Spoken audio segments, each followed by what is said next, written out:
Selamat pagi saudara-saudara yang terkasih di dalam Tuhan Yesus Kristus. Apa kabar? Semoga semua berada dalam keadaan yang baik, dalam keadaan yang bahagia, dan kawan-kawan yang sedang dalam pemulihan, sedang berjuang melawan sakit penyakit, kiranya diberikan kekuatan dari Tuhan untuk terus berjuang dan berpengharapan di dalam Tuhan. Saudara-saudara, kita masuk dalam hari yang pertama di bulan keluarga ini, bulan yang baru, tanggal yang baru. Dan hari ini kita akan mendasari kehidupan kita bersama dengan firman Tuhan yang berasal dari Amsal 18 ayat 15 yang berbunyi demikian. Hati orang berpengertian memperoleh pengetahuan, dan telinga orang bijak menuntut pengetahuan. Saudara-saudara yang terkasih, tema kita hari ini adalah belajar, belajar, dan belajar. Belajar, belajar, dan belajar. Kata ini diulang. Apa artinya pentingnya belajar, saudara-saudara? Mari kita coba lihat kehidupan kita. Manusia pada hakikatnya adalah makhluk pembelajar.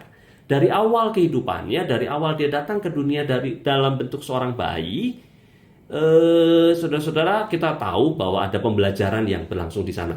Dia harus beradaptasi dengan kehidupan di luar perut ibunya. Dia harus mulai belajar, mulai tengkurap, duduk, lalu kemudian merambat dan berjalan, mulai berkata-kata. Dia juga harus mulai belajar untuk kemampuan motorik halus, kemampuan-kemampuan yang lain. Dia terus kembangkan sampai akhirnya dia masuk dalam pendidikan formal. Bahkan ketika kita sudah nenek-nenek dan kakek-kakek sekalipun, kita sebagai manusia, kita akan terus belajar. Belajar bagaimana nenek-nenek dan kakek-kakek, saudara-saudara? Belajar artinya kita beradaptasi dengan lingkungan kita. Kita sudah tidak bisa lagi berlari seperti anak-anak muda. Tentu kita harus belajar berjalan dengan cara yang aman. Belajar kembali dan beradaptasi dengan cara-cara tertentu. Bahkan ketika ada kawan-kawan, sahabat-sahabat yang menggunakan alat bantu jalan, ia juga harus mulai belajar dan beradaptasi dengan alat bantu itu. Sampai kematian datang. Kita adalah makhluk pembelajar. Kita bagian dari seluruh makhluk hidup yang terus beradaptasi. Dan salah satu bentuk keadaptasian dan belajar itu adalah dalam teori-teori evolusi, baik dalam dunia tumbuhan, binatang, maupun manusia. Kita semua berevolusi sedemikian rupa, dan melalui pembelajaran hidup itu kualitas kehidupan ditingkatkan. Saudara-saudara yang terkasih di dalam Kristus, belajar ternyata adalah suatu hal yang sangat penting.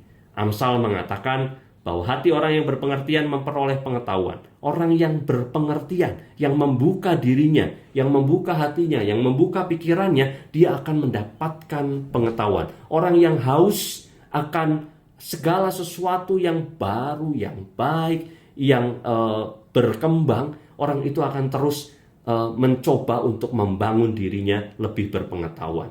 Dan telinga orang yang bijak menuntut pengetahuan. Telinga orang yang bijak bukan hanya menilai keadaan baik, keadaan buruk, atau teori apapun secara simpel dan sederhana. Tetapi orang yang bijak akan selalu mengambil pembelajaran dalam kehidupannya.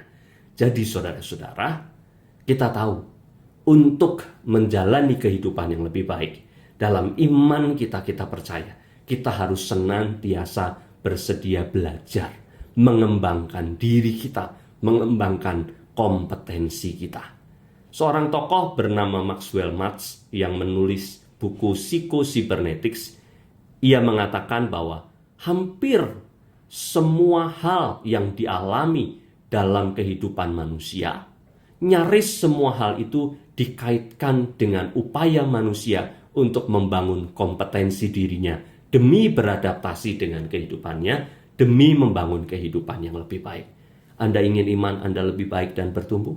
Anda ingin hidup Anda lebih baik dan berkembang? Maka belajar adalah menjadi satu-satunya cara. Apapun, dimanapun, kapanpun tempatnya, usia berapapun. Sebagai penutup, saya hendak mengatakan kekaguman saya terhadap salah seorang jemaat kita yang di usia tidak muda lagi, ia mau menempuh pendidikan formal kembali. Ia haus untuk belajar secara formal. Dan dia terus berusaha belajar untuk mengembangkan dirinya. Bukan hanya sekedar mencari gelar, tetapi untuk membangun dirinya. Saudara-saudara, dengan belajar, kita akan mengalami kuasa Allah. Sampai jumpa, mari kita alami kuasa Allah. Tuhan Yesus memberkati.